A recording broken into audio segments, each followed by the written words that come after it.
Ladies and gentlemen, there's a little bit of debate that's brewing on social media. Noni Madueke, Angelo Gabriel. Things are getting spicy. I want to give you my 2 cents and then see what you guys have to say about it as well in the comment section. So let's go. All right. Here we go. Back again on the other side of the coin. Right, welcome back to the other side of the coin, ladies and gentlemen. Look, no live stream today, early morning UK time. I've got a lot of things planned with the family, so I'm going to enjoy that time with the family. And I hope each and every one of you guys go and enjoy the weekend with your family and friends. That's the best way to enjoy the weekend. So I'm going to be away for a little bit, so won't be any live stream. Maybe once I come back later on tonight, my time, sort of about midday-ish or post-midday-ish UK time, I might do a stream, but I might be way too tired by then. So that's why I thought I might throw in a news video right now, because we don't stop. The content don't stop. You guys need to be well informed every single minute of the day, and that's why I am here. So we're going to bring you the latest news. Ladies and gentlemen, check this out. Noni Madueke is going to be returning versus I was going to say Newcastle versus Fulham. This is the latest news. Some of you guys might be wondering where Noni Madueke is. You're questioning, what's happened, this, that, the other. If you didn't know, this is the latest. Chelsea hope to welcome back Noni Madueke against Fulham in Washington, D.C. after a tight hamstring that has disrupted his preseason so far. So a bit of injury, not a huge, deal to get too worried about, but it's a precaution for him to sort of take a backseat a little bit, but he will come back against Fulham. And I'm keen to see him against Fulham. Just quickly, before I give you guys my opinion on the debate that's going on, this is Noni Madueke on Instagram saying, "You'll see me soon." Lovely picture of him running. Is muscling up. He is definitely muscling up. Look at those arms, man. He is not wasting time in the gym. So good on him, man. And he had a nice outing in the Euros under 21s for England, who went I'm pretty sure unbeaten, that's for sure as well, because they didn't concede any. And obviously the eventual champion under 21s. Look, Noni Madueke. There is a group of fans in the Chelsea fan base. There's a group that, they think Noni Madueke, look, there's too much disrespect going on, too much. He's underrated. No one seems to value him. Everyone's just all over, Angelo Gabriel. And they're forgotten, out of sight, out of mind. So there's that group that, that feel that he's being disrespected and his name should be back into the frame, and Angelo Gabriel should undoubtedly go out on a loan.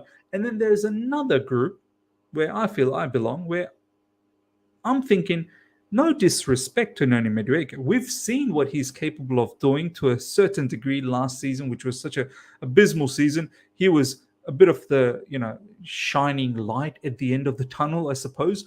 But at the same time, we knew there's still a lot of hard work that is still left for Noni Madueke to do and develop. He is young, so, there's, of course, a lot of room for improvement. And having said that, now that this particular group, where I belong, in this particular Chelsea fan based group, we've seen Angelo, Gabriel, and we didn't know anything about Angelo Gabriel. We finally got to see him in this preseason. Some of you guys might have already known that he's a very good player. He's already had 100 caps in the top division in the Brazilian league. So that's not a small feat I'm pretty sure he's 19 years old. So people talk about experience. He actually does have experience. And off the back of the first two matches, obviously he didn't play against Newcastle, which is a shame, which kind of gives an indication he might be going out on a loan, unless if he features against Fulham. But the first two games gave an indication that, oh my God, OMG, Angelo Gabriel, could this kid be the real deal? And this is what I want to say now about this entire situation. Look, I've got nothing against Noni Madueke. I like him. I don't mind him being at Chelsea Football Club. In fact, obviously, he's going to be here. I would have loved to have seen Noni Madueke and Angelo Gabriel getting the opportunity on that right side and fighting it out. But I think, we may be going for a new player very, very soon in that department. We'll see what happens. Michael Olise's name's getting thrown around. For me, Noni Madueke, he's a great dribbler. From what I saw last season, he's a great dribbler. He loves to take his man on. He's not shy. He's very courageous. He's not bad with the ball in his feet as well. My only qualm about Noni Madueke is that he doesn't cut in enough. He seems to drive towards the defenders, which is fantastic, to dribble, and then he goes to the byline, but then he doesn't have a right foot on him, and then his finishing is very, very iffy and scratchy at the moment, where he needs to improve. As a right-sided winger who has the capability with the left foot, you want to see these type of players have the ability to cut in and open the body up a little bit more to either shoot from range or opening up different angles for passes. I'm not saying absolutely replicate Ziyech. The thing that Ziyech didn't have, he didn't have dribbling ability most of the times. He couldn't go 1v1, but he did have that cutting in and then ability to spray a nice pass.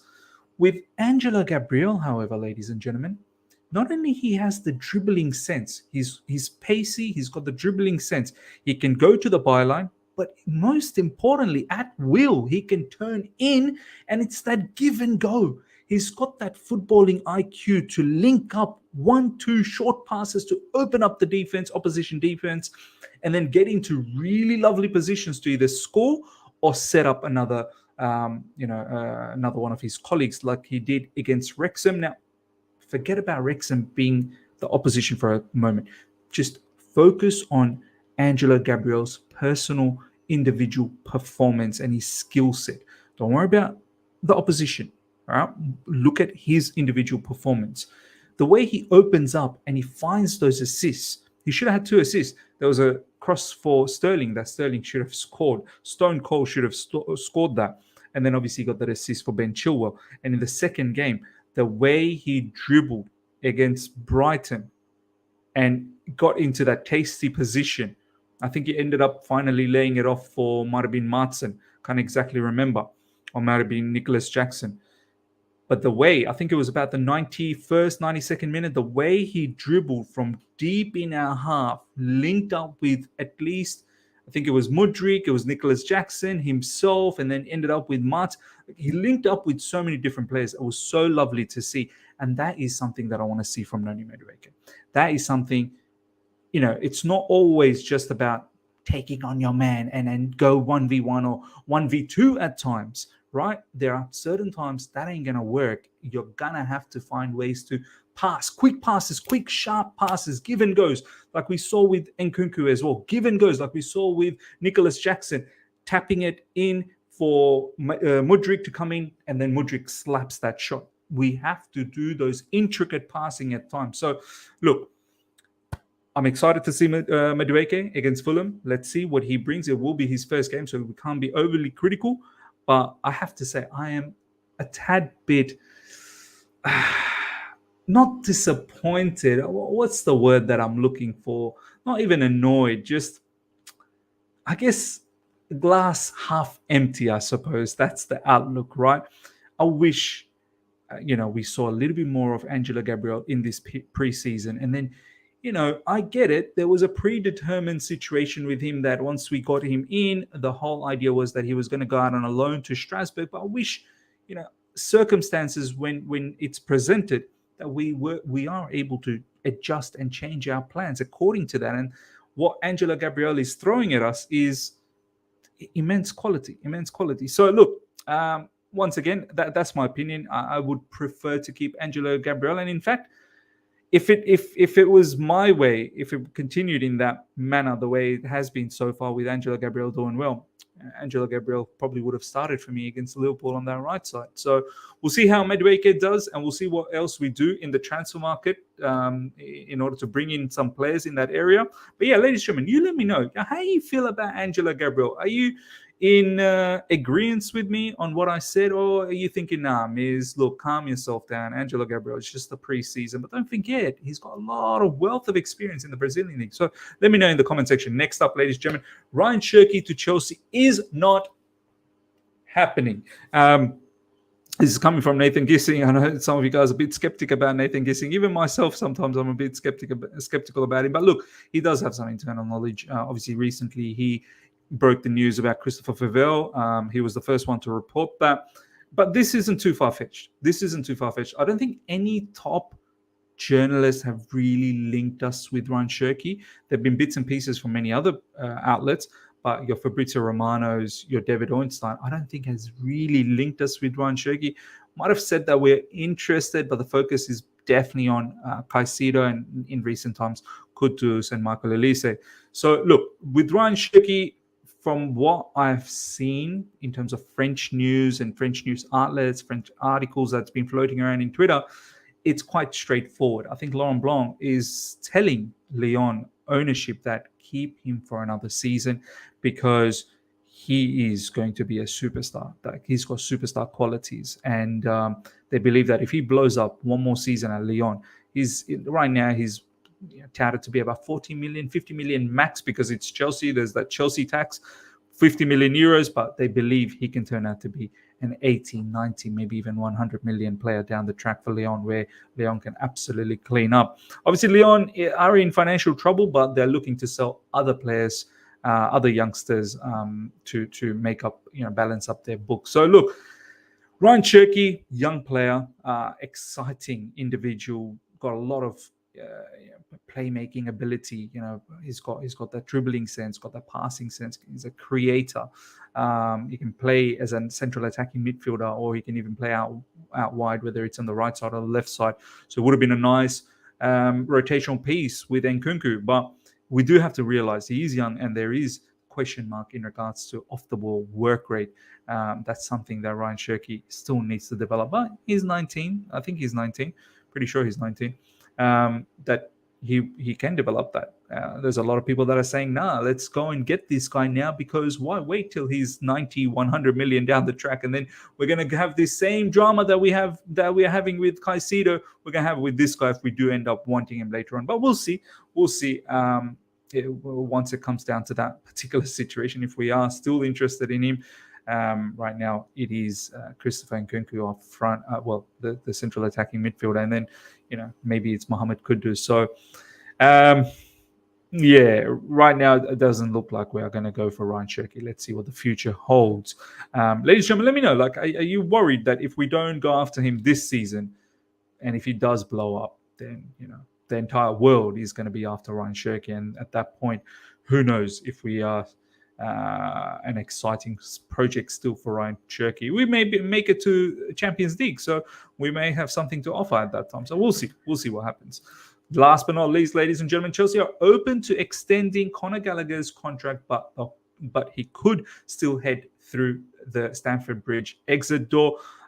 He's got 2 years left in his contract, so I can understand why the necessity to get him to sign up a contract extension, because it's either we sell him now or we sign up a contract extension, because we don't want him to finish this season and then there's one more season left in his contract, and then it becomes a mess. So this is the right time to decide. Look, for me, it's a categorical sell for sure. This guy needs to leave. He's not shown enough. Like, as I said, we laugh about it in that second half when he came on against Newcastle. There was a moment he was looking like Galadona. He was looking like Galadinho. He was looking like Galahimovic. And very, very quickly he reverted to being Galadog.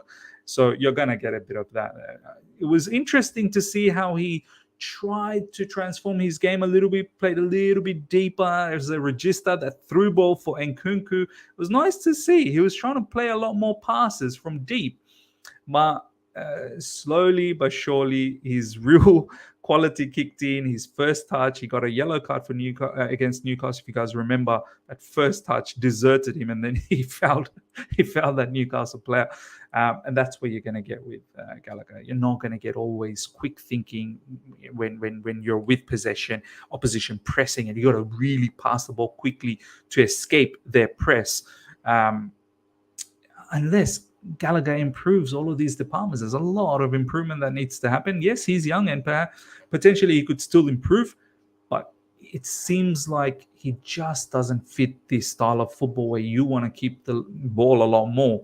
And then you're going to come across teams that are going to press well. He comes across a particular player that suits a team that may sit back and counter, and at that time he becomes electric. And this is why, teams like West Ham, teams like, Everton earlier this year went for it. Spurs are probably, look, we'll see how Spurs play under Pochettino. Spurs play under Ange Postecoglou, but maybe Angie's looking for someone who can have a bit of legs in the midfield. And this is probably one of the biggest reasons why so many managers fancy him, because of his engine quality. But look, if it's to me, as soon as we get Caicedo, hopefully we do get Caicedo, it's a must. For me, it's a must to get Caicedo. Then this guy needs to move on, because I'm keeping Santos and I'm keeping Casadei and Enzo Fernandez and Caicedo. Obviously, the four-man midfield, that's what happens for me. And this guy simply won't get enough game time with one game a week. So for me, he gets sold. Ladies and gentlemen, let me know what you thought about everything we spoke about today. By the way, some new jerseys and scarf and a little bit of decoration. I'm trying to build up this entire wall. You guys have been calling out for it, so slowly but surely, stay patient. Some of you guys have always been asking me about the logo. By the way, that 29 has got nothing to do with Kai Havertz in the logo. That 29 is my date of birth, 29th of May. So not everything is with Kai Havertz, but I understand why you guys may think it's Kai Havertz, because he used to wear the number 29. But I was never like some sort of a fanatic over Kai Havertz. So 29 is got nothing to do with him, but I understand why you may think this way. So I'm working on that. There could be a new redesign and whatnot. Stay patient. Hope you guys have enjoyed this. Smash the like button if you're here for the first time. Subscribe, hit the bell notification to stay in touch with all my content. I shall see you guys later on tonight, UK time, approximately 8:39, to wrap up the day's transfer news, unless I do another live stream once I come back home from the party. So we'll see. Until next time, take care. See ya.